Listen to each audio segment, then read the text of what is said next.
Olá pessoal, tudo bem? Sejam bem-vindos à continuação da nossa aula sobre Primeira República, o que eu chamei aí de Brasil República 1. Agora nós vamos falar sobre a República Oligárquica, período que vai de 1894 até 1930. Então nós já falamos tudo sobre a chamada República da Espada, agora nós vamos falar sobre a República Oligárquica, que é o momento em que temos civis no poder, especialmente cafeicultores, vou colocar de novo, para você não esquecer, de Minas Gerais e São Paulo. São os únicos? Não, mas são os que estão prevalecendo aqui. Lembrando que a palavra oligarquia significa governo de poucos, E como a gente está falando só de grandes cafeicultores de Minas e São Paulo, a gente já mostra realmente aqueles que estão à frente, tá? Olha só, o primeiro civil a assumir o poder aqui foi o Prudente Moraes, que eu contei para vocês que ele assumiu num momento muito turbulento, Imagine você chegar, tomar posse lá, chegar para tomar posse, não encontrar o presidente para te empossar, para passar a faixa presidencial. Ele nem sequer teve uma comitiva de recepção, Então ele chegou e encontrou o Palácio do Catete completamente revirado, e aí ele teve um governo muito turbulento também. A gente pode reduzir o governo Prudente Moraes a um acontecimento muito importante que tem chances de cair na sua prova, que é a Guerra de Canudos, tá bom? Então, a única coisa que você precisa saber sobre esse governo é a Guerra de Canudos. A Guerra de Canudos, para a gente entender ela, a gente tem que voltar um pouquinho no tempo. A gente tem que voltar lá para o período do Império ainda, para o Segundo Reinado. No finalzinho do Segundo Reinado, existia uma figura ali no sertão do Nordeste chamado Antônio Conselheiro, ou pelo menos que se identificava assim, já que o nome dele era Antônio Mendes Maciel. Mas ele era chamado assim de Antônio Conselheiro porque ele era uma figura de grande prestígio, Então essa palavra conselheiro remetia, àquele conselho de Estado que existia no Império ainda, que aconselhava o imperador. Então, para falar que ele era uma figura muito sábia, apelidaram ele de Antônio Conselheiro, tá bom? Esse Antônio Conselheiro, ele começou a ganhar muita fama, muita popularidade por onde ele passava, porque ele mantinha um discurso religioso, um discurso de pregação que acabou atraindo muita gente, Então ele reuniu aí vários seguidores e ele também era muito crítico a algumas questões políticas que aconteciam desde o final do Segundo Reinado. Quando foi instaurada a República, e essa república separou a igreja e o Estado, o Antônio Conselheiro, que vinha mantendo pregações religiosas, ele se coloca um forte crítico da república, porque a república impõe essa laicidade, essa separação entre igreja e Estado. Para eles foi um sacrilégio, isso foi um absurdo. Então ele começa a fazer uma pregação contra a República também, Ele questiona a República e esse seu caráter laico, questiona o sistema de coleta de impostos que a República traz, as mudanças na moeda do país, então ele se torna um crítico ferrenho aí do regime republicano, tá? Ele vai se consolidando aqui nesse período, aqui no século XIX, lembrando que a gente ainda está no século XIX, está no finalzinho do XIX, como uma figura messiânica. O que é o Messias? O Messias é uma figura que tem um discurso religioso, que acaba atraindo aí multidões de pessoas, porque ele traz algum conforto espiritual. No caso do conselheiro foi sim, Ele se consolida como uma figura messiânica, muito carismático, tem uma pregação religiosa que traz conforto espiritual para os sertanejos pobres, E, ao mesmo tempo, é uma espécie de alívio, para toda a situação econômica, de miséria que essa população vivia naquele período, tá bom? Esse Antônio Conselheiro, ele começa a perambular por várias partes do sertão e vai levando consigo multidões e multidões de seguidores. Até que ele, e essas multidões que o acompanhavam, resolveram se fixar em um local no sertão da Bahia, uma antiga fazenda chamada Fazenda de Canudos, e ali eles fundaram, às margens do rio Vaza Barris, um povoado chamado Belo Monte. Esse povoado, ele era um povoado muito simples, muito pobre, de casas de pau a pique, tá bom? Bem simples mesmo, tinham basicamente as casas, a igreja e uma prisão. Basicamente isso, Mas, por ser uma espécie de núcleo de resistência, à opressão dos coronéis, já que muita gente começou a se atrair por lá, Ele tinha uma forma, era uma comunidade meio autônoma, assim, então muita gente começou a falar, opa, vão para lá, Porque a gente consegue, a partir daí, ter alguma libertação em relação aos coronéis, né? Vamos para lá para a gente ficar mais tranquilo, né? Para a gente viver melhor. Teve gente também que não concordava muito com esse novo momento da igreja, separado do Estado, então, né, confiou muito, né, realmente concordou com aquelas pregações do Antônio Conselheiro, que metia o pau mesmo nessa separação entre igreja e Estado. Então essas pregações começaram a atrair gente, atrair gente. E Canudos foi crescendo e se tornou um grande arraial, né? Você consegue ver aqui que milhares de pessoas chegaram a habitar aqui, né? Pelo menos 20 mil pessoas, né, chegaram a habitar Canudos, tá bom? Então, ele se tornou uma espécie de alternativa à miséria, ao sofrimento. Não que Canudos fosse rico, Canudos era um povoado muito precário, muito miserável, mas as condições de vida ali para muita gente era melhor do que viver explorado pelos coronéis, que é o nome que a gente dá aos grandes fazendeiros, e a gente vai falar mais sobre essa expressão depois, tá? Então, muita gente é atraído por esse povoado, e seja pelo conforto espiritual, né, seja pela libertação em relação aos coronéis, e aí Canudos só vai crescendo, crescendo, chega a ter aí 20 mil, 25 mil pessoas, tá?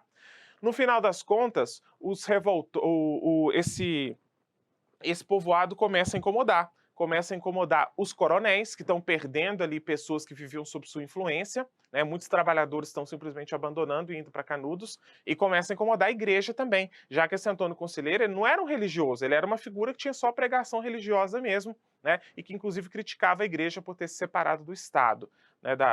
Do Estado com a República.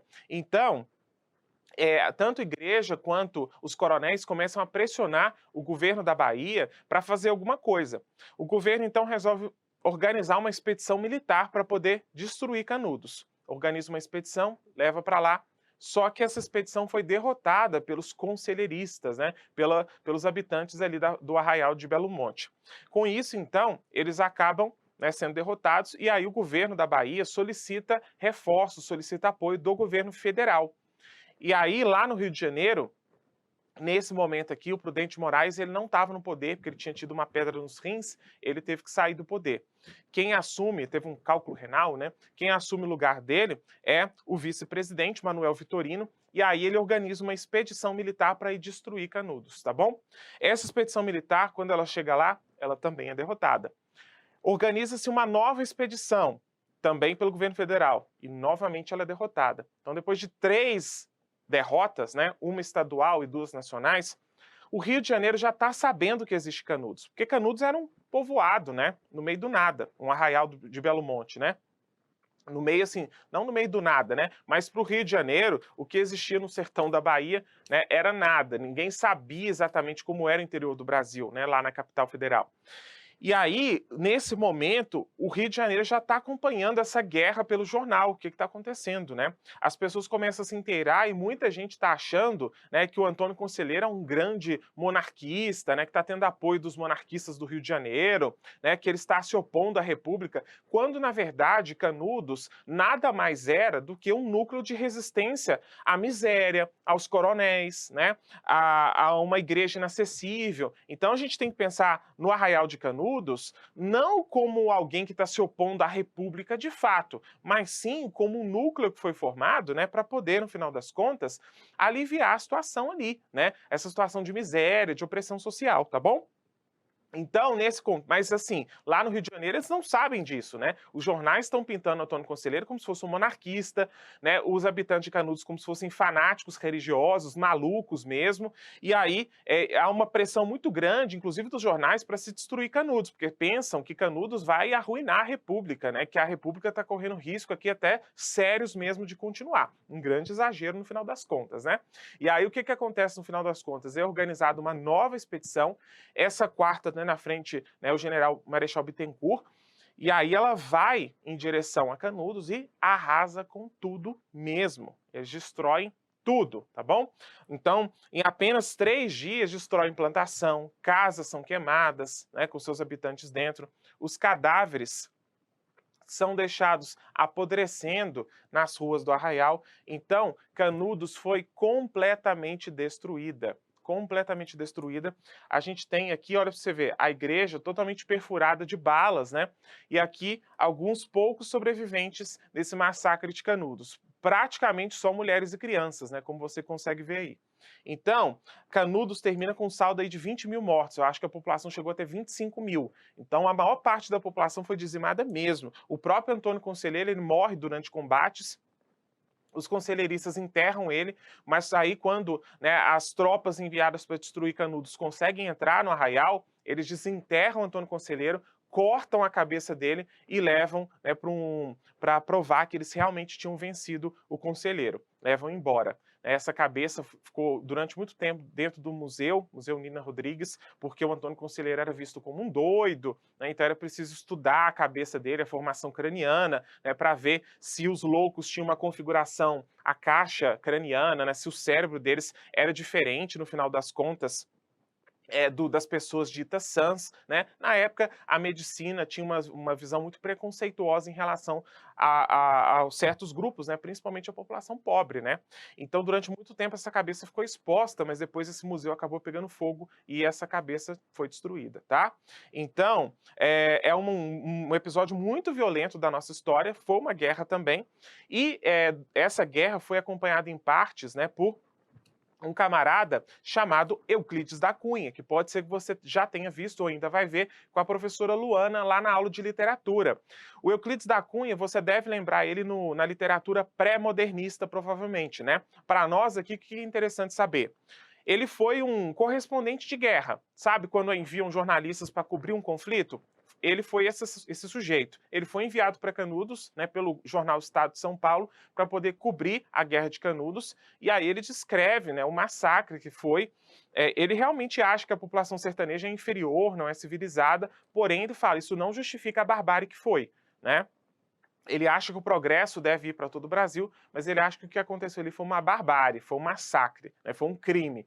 E ele publica todas as impressões dele num livro chamado Os Sertões, né, que se torna uma espécie de sensação de vendas mesmo na época, né? Porque todo mundo queria saber o que aconteceu lá em Canudos, tá? Os Sertões, o nome do livro que ele acaba lançando.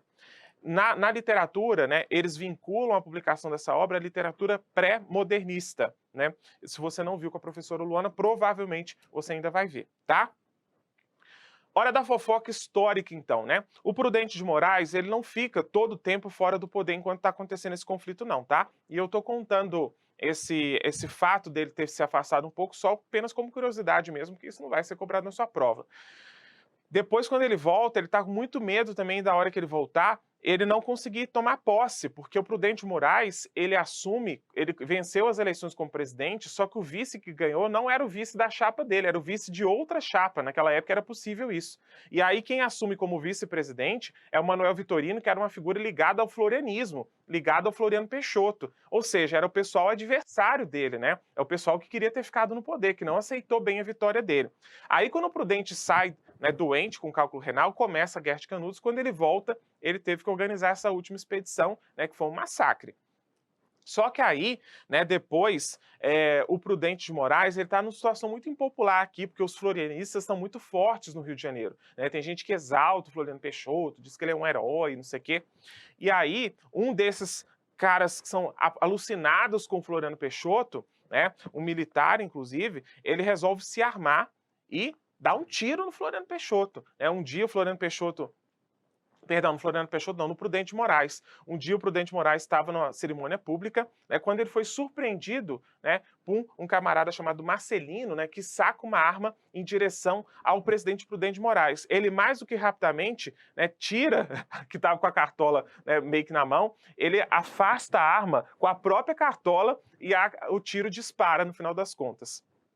E aí o que acontece? Esse camarada não contente, né, ele abandona a arma que já não estava funcionando direito, tira uma adaga, né, do bolso, né, da braguilha da calça, não sei, e vai em direção ao presidente. Quando ele faz isso, o Marechal Bittencourt, que era o camarada que tinha liderado aqui, né, as Forças Nacionais contra Canudos, ele se coloca na frente do Prudente Moraes e leva uma punhalada no lugar do presidente e morre, né? O Prudente Moraes quase morreu aqui num atentado contra a vida dele, Só que quem morreu no final das contas foi esse Marechal Bittencourt.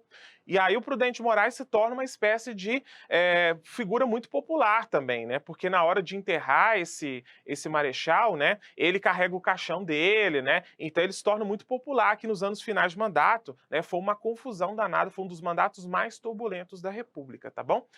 O Prudente Moraes consegue encerrar o mandato dele, né, mesmo com toda essa situação, né, de tensão com os florianistas e tal. Depois que o Floriano Peixoto morre também, esse movimento florianista ele vai cessando, né, já que não tem mais a quem se exaltar no final das contas, tá?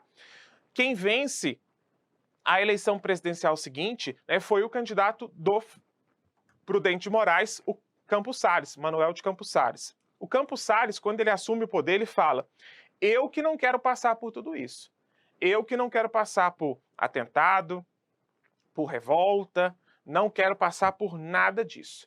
Então, eu preciso dar um jeito de melhorar a situação política do país. Porque o presidente da República, ele é uma figura que não tem muitos poderes. Ele está meio que à mercê ali dos governadores, né, de outras forças políticas. Então, ele fala assim, bom, eu preciso dar um jeito aqui da figura presidencial ter mais força, porque assim a gente atinge uma estabilidade maior. Outro ponto também incomoda o Campos Salles é a situação econômica do Brasil. O Brasil ainda não recuperou a sua economia, né? Desde da política do encilhamento, que foi completamente desastrosa para as nossas finanças, né? Então aqui há uma preocupação de resolver a questão econômica e resolver a questão política do Brasil, porque ele não quer passar pelo que os sucessores dele passaram. O Campos Salles, né, do ponto de vista da economia, ele vai criar um negócio chamado Fundinloa. Antes mesmo dele ganhar as eleições, ele já começa a articular a política econômica nova. Ué, mas ele tinha tanta certeza assim que ele ia ganhar? Nessa época, as eleições não tinham concorrência alguma, né? Não existia oposição de verdade, né? Era tudo um grande jogo de cartas marcadas, né? Porque aqui quem tem força mesmo são os grandes proprietários de café e tal. A gente vai falar mais disso daqui a pouco. Então, mesmo antes de ganhar, né, o Campos Salles já começa a discutir sua política econômica, já começa a negociar ali, né, com quem ele indica como presidente, né, que é o Joaquim Murtinho, perdão, como ministro da Fazenda, para dar continuidade, para já organizar a sua política econômica. E esse Joaquim Murtinho, né, ele consegue se aproximar do London e River Plate Bank. É uma instituição bancária inglesa, e essa instituição bancária inglesa, lá na Argentina, ela já havia oferecido uma suspensão temporária da dívida do Brasil, da Argentina, daquele país. Imagine vocês, né, que aqui a nossa dívida já está astronômica, a nossa dívida externa. O que foi negociado aqui para poder dar uma solução à questão econômica do Brasil? Esse ministro que foi enviado, né, pelo Campos Salles, ele chegou para esse banco e falou, olha, né, eles estavam devendo muito para esse banco, falou, olha, eu preciso da suspensão temporária do pagamento da dívida, né, dar uma suspensão no pagamento, dar um calotezinho aqui. E aí, eu também preciso de um empréstimo para limpar a casa, para organizar a situação aqui, um empréstimo de 10 milhões de libras. Esse banco falou, beleza, a gente vai fazer isso, né? A gente vai suspender o seu pagamento da dívida temporário e aí você também vai ter o direito a esse empréstimo. Em compensação, né, para dar certo mesmo, para solucionar o problema aqui da economia, os efeitos do encilhamento, o governo também tinha que restringir os gastos públicos, então cortar despesas, combater a inflação, né? E aí, com isso, era possível, no final das contas, pagar a dívida de novo e ainda pagar por esse empréstimo, né? Se o governo não conseguisse fazer isso, ele tinha que garantir aos credores, aqueles que emprestaram dinheiro para o governo, né, os lucros obtidos pela Estrada de Ferro Central do Brasil, né, a receita, aquilo que era arrecadado das alfândegas também, né, tudo que passava pelos portos, né, e pagava tributos, e do sistema de abastecimento de água do Rio de Janeiro. Nossa, mas são coisas tão específicas, né? Mas se você pensar nessa época aqui, pessoal, não tinha sistema de impostos nacional. Boa parte das receitas do Estado brasileiro vinham mesmo aqui dessas coisas, tá? Do que era cobrado de imposto quando passava pela estrada de ferro, o que era cobrado de imposto quando entrava nos portos do Brasil, como Rio de Janeiro e Santos, em São Paulo, né? O sistema de abastecimento de água também, né? Era algo que gerava alguma arrecadação para o Estado. Então, aqui estão as poucas fontes de recurso que o Estado brasileiro tinha, né? Então, ele teve que se comprometer a dar esses recursos caso ele não conseguisse arcar, né, cumprir os compromissos aí de pagar a dívida que ele contraiu, tá bom? Então, essa política, esse acordo chamado Funding-Loan, foi o que o Campos Salles tentou articular aqui, mas que não deu muito efeito não, tá? A situação do Brasil não melhorou muito nesse contexto, não. É muito pouco provável, muito pouco provável que o Funding-Loan caia na sua prova, tá? Olha só. E para solucionar a questão política, o que nós vamos fazer? Como eu disse para vocês, o presidente não tem muitos poderes aqui, porque os estados têm muita autonomia. Então, como que o presidente pode governar um Brasil se ele não tem muitos poderes no final das contas? O que se faz aqui então? O Campos Salles pensa, bom, eu vou criar uma espécie de arranjo aqui que vai me dar mais poderes, mais força, né? E eu vou criar esse arranjo, eu, presidente da República, com os governadores, com os governos estaduais. Como que funciona esse arranjo? O presidente da República, ele precisa de aprovar leis, né? Ele precisa de ter apoio no Congresso, deputados, senadores. Como que ele vai conseguir isso no final das contas? Né? Ele não governa nada. Ele chega para os governadores estaduais e fala, opa, beleza, vamos conversar aqui um pouquinho.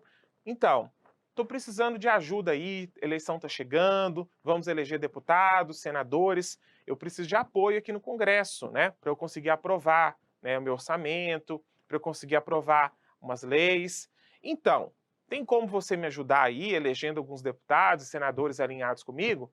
Em troca, eu dou para você, né, recurso para o seu estado, está precisando de alguma coisa, algum favorzinho político?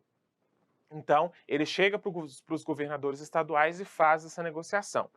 Em troca, esse governador vai apoiá-lo, né, ajudando a eleger deputados, senadores, né, alinhados com o presidente, ou mesmo ajudando a eleger, né, o sucessor do presidente, né, do presidente que ele está ali acordado, beleza? Esse arranjo político nós chamamos de política dos governadores, beleza? Deu para entender? Isso que é a política dos governadores no final das contas.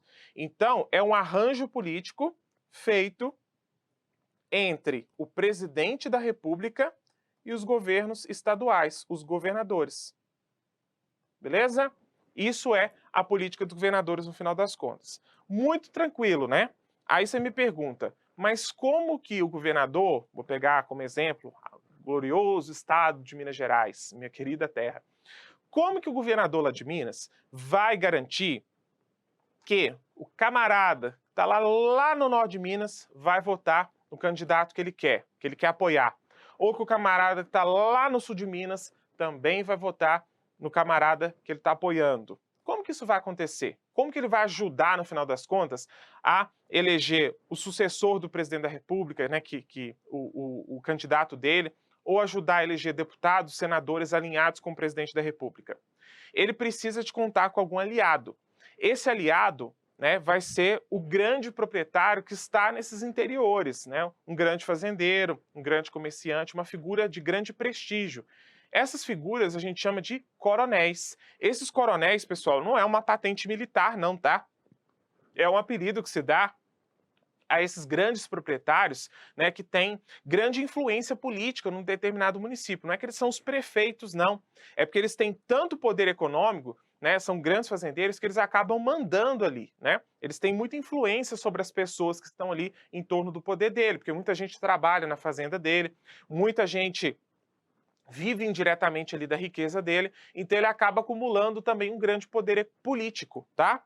Esse coronel, então, ele sabe que ele tem muita influência, né? E aí, quando ele resolve apoiar algum candidato, ele pressiona as pessoas que vivem ali em torno dele a votar nos candidatos dele. E ele pode fazer isso tanto de maneira agradável, digamos assim, fala, opa, vem cá, compadre, beleza? Tá precisando aí de alguma coisa, tá precisando aí de de repente, né, um dinheirozinho para semana, né?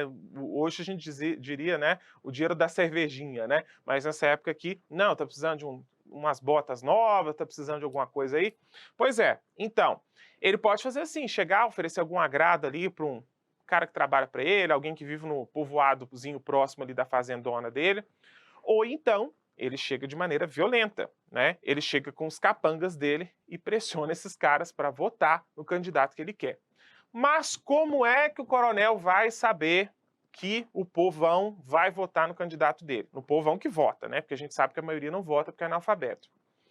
Lembre-se, pessoal, que o voto aqui não é secreto. E se o voto não é secreto, quando as pessoas vão votar, tá todo mundo vendo em quem ele está votando.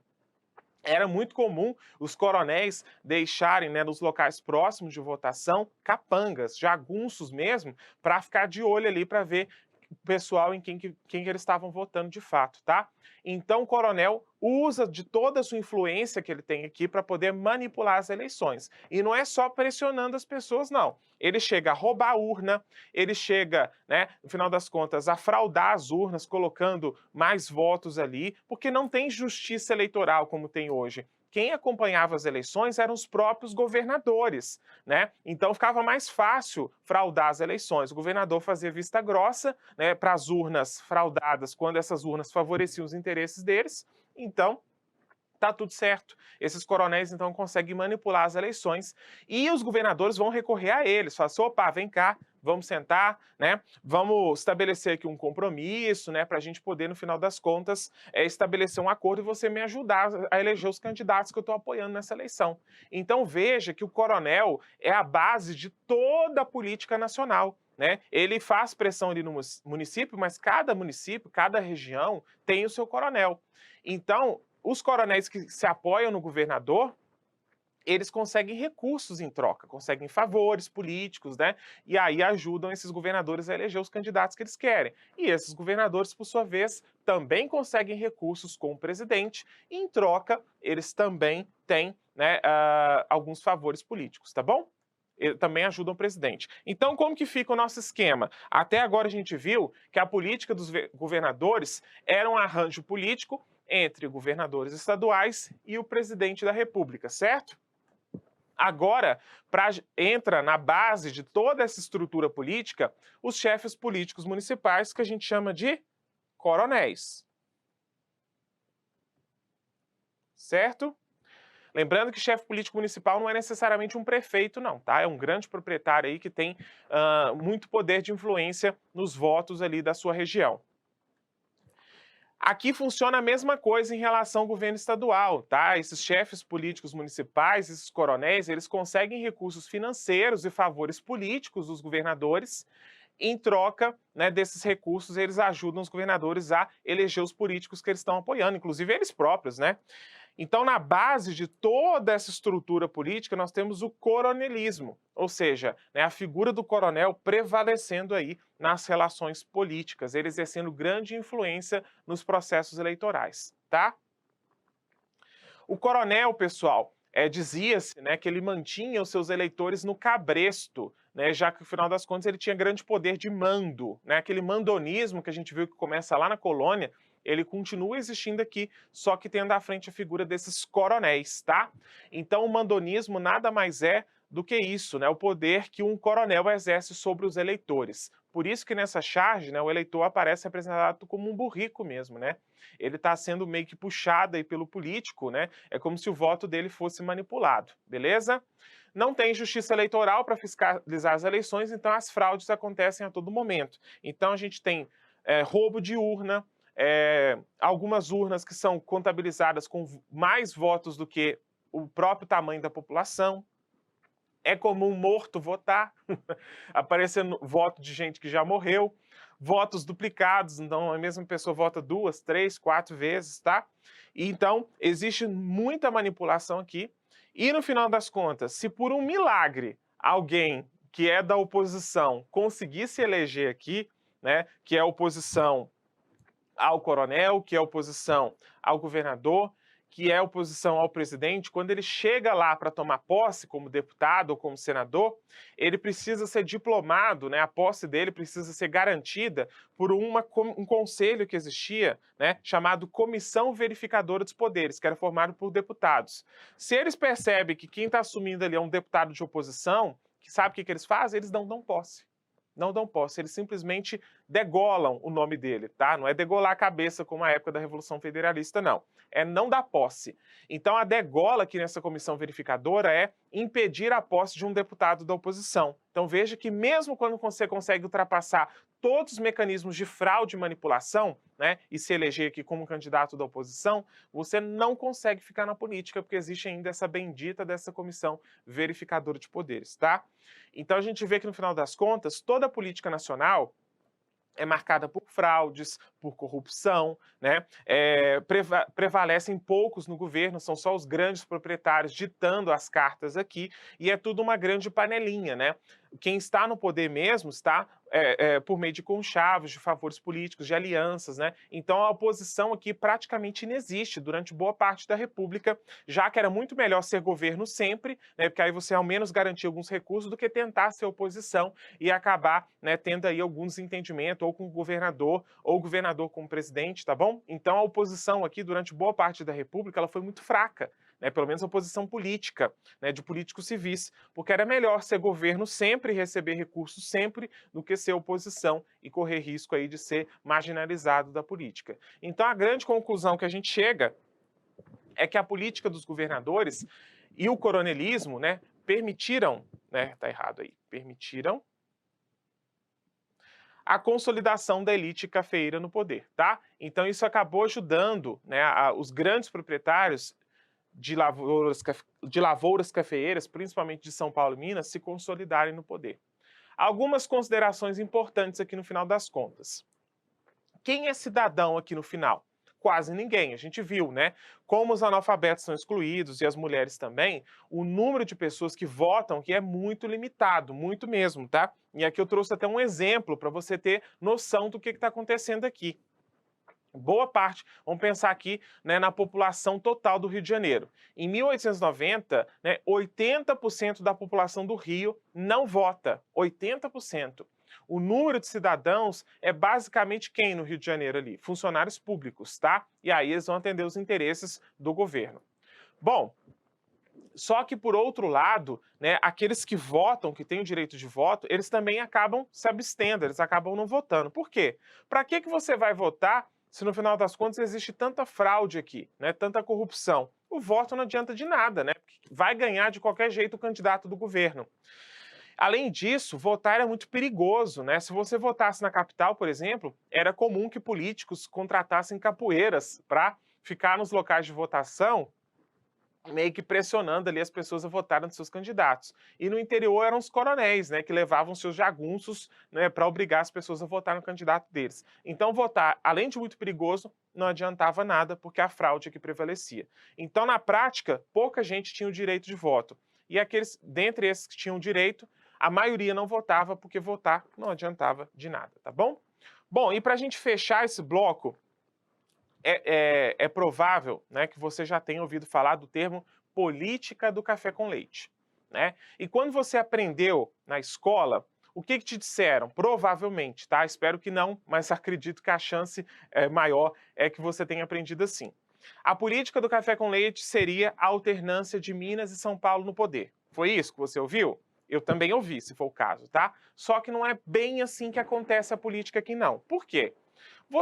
Vamos supor que você fosse um grande político da Paraíba. Será que você aceitaria que só Minas e São Paulo ficassem no poder? Será que lá no Rio Grande do Sul, por exemplo, que é um estado muito importante por ser um estado de fronteira, né? Será que os políticos de lá vão aceitar isso com tanta facilidade? Provavelmente não, né? Então, o que aconteceu aqui exatamente? Sim, Minas e São Paulo são os estados que prevalecem na política nacional. Isso é verdade. Por quê? Esses estados são grandes produtores de café. Como eles têm muitas lavouras, eles têm muita oportunidade de trabalho. Então, muita gente acaba migrando para essas regiões. Com isso, muitos cidadãos, gente com direito a voto, passa a morar em Minas e em São Paulo. Com isso, o número de votantes, de eleitores desses dois estados é maior do que o das outras regiões. É maior do que o da Paraíba, é maior do que o do Paraná, concorda? Então, o número de pessoas que está ali é maior são os estados mais populosos, porque tem mais oportunidade de trabalho, e o número de cidadãos, consequentemente, é maior também, né? Porque, tudo bem, nem todo mundo vota, mas proporcionalmente as chances de termos cidadãos aqui é muito maior. Com isso, pessoal, se você tem mais gente votando dentro do estado, esse estado tem direito a ter mais deputados. Quanto maior for o número de cidadãos, maior vai ser o número de deputados que esse estado vai ter, e senadores também.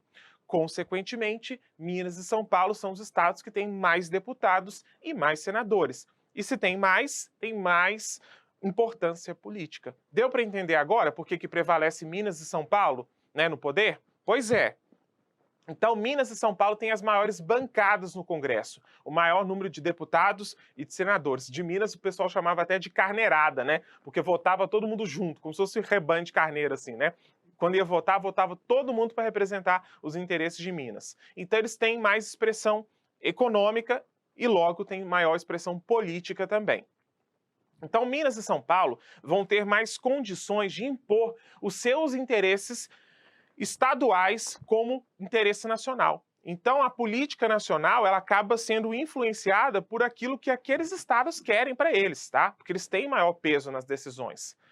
Porém, né, o fato de Minas e São Paulo ter maior peso político não significa que só eles estão aqui. Se você pegar a lista de presidentes, você vai ver que tem presidente gaúcho, que tem presidente da Paraíba, que tem presidente do Rio de Janeiro.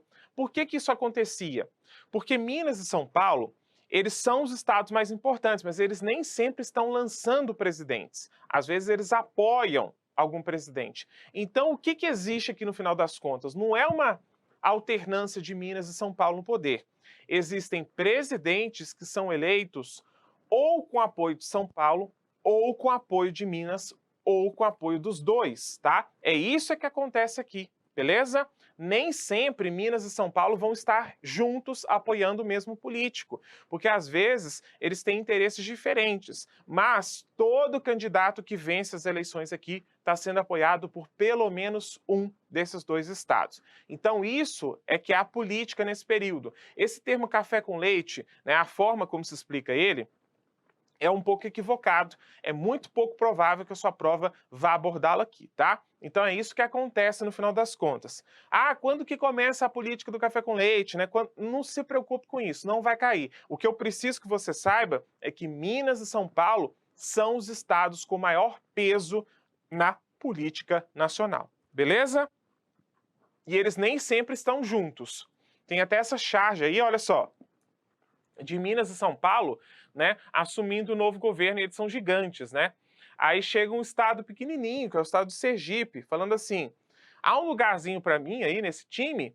Aí os grandões dizem, tem paciência, mas a equipe está completa com elementos de São Paulo e Minas. Então aqui mostra, né, uma charge que está mostrando o peso que esses dois estados exercem na política nacional, né? Os outros estados, eles participam, mas eles participam de maneira meio marginalizada, né? Ficam como estados satélites quase, né? Orbitando ali em torno da influência de Minas e São Paulo. Alguns têm um peso maior, né? Vamos pensar aqui no Rio Grande do Sul, Pernambuco, Bahia. Pernambuco e Bahia eram estados tradicionais na política do Império, então eles têm um peso significativo aqui ainda. Outros têm peso muito pequeno, como é o caso do Maranhão, de Sergipe, tá bom?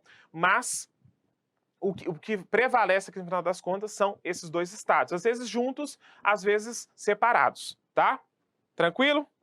Então, embora as oligarquias, né, ou seja, os políticos aí dos dois estados fossem compostos por cafeicultores, o que teoricamente facilitaria uma aliança entre eles, nem sempre eles chegavam a acordo quanto ao seu candidato. Inclusive, essa charge mostra isso, né? Isso é uma eleição em que concorreu Hermes da Fonseca e Rui Barbosa em 1910. A gente vai falar dela depois, tá? Olha só, Hermes da Fonseca está sendo apoiado por Minas e o Rui Barbosa está sendo apoiado por São Paulo. Então essa é uma eleição em que esses dois estados não estão juntos, por exemplo. Em diversos momentos, então, Minas e São Paulo permaneceram em lados opostos nas disputas presidenciais. Beleza? Deu para entender? Então, a política dos governadores é algo que vai prevalecer de Campos Salles até o final da Primeira República. Eu preciso que você saiba isso. E essa política do café com leite é uma forma que alguns historiadores encontraram para explicar esse período, mas ela não existiu do jeito que eles contam exatamente, tá? Então não se preocupe tanto com isso.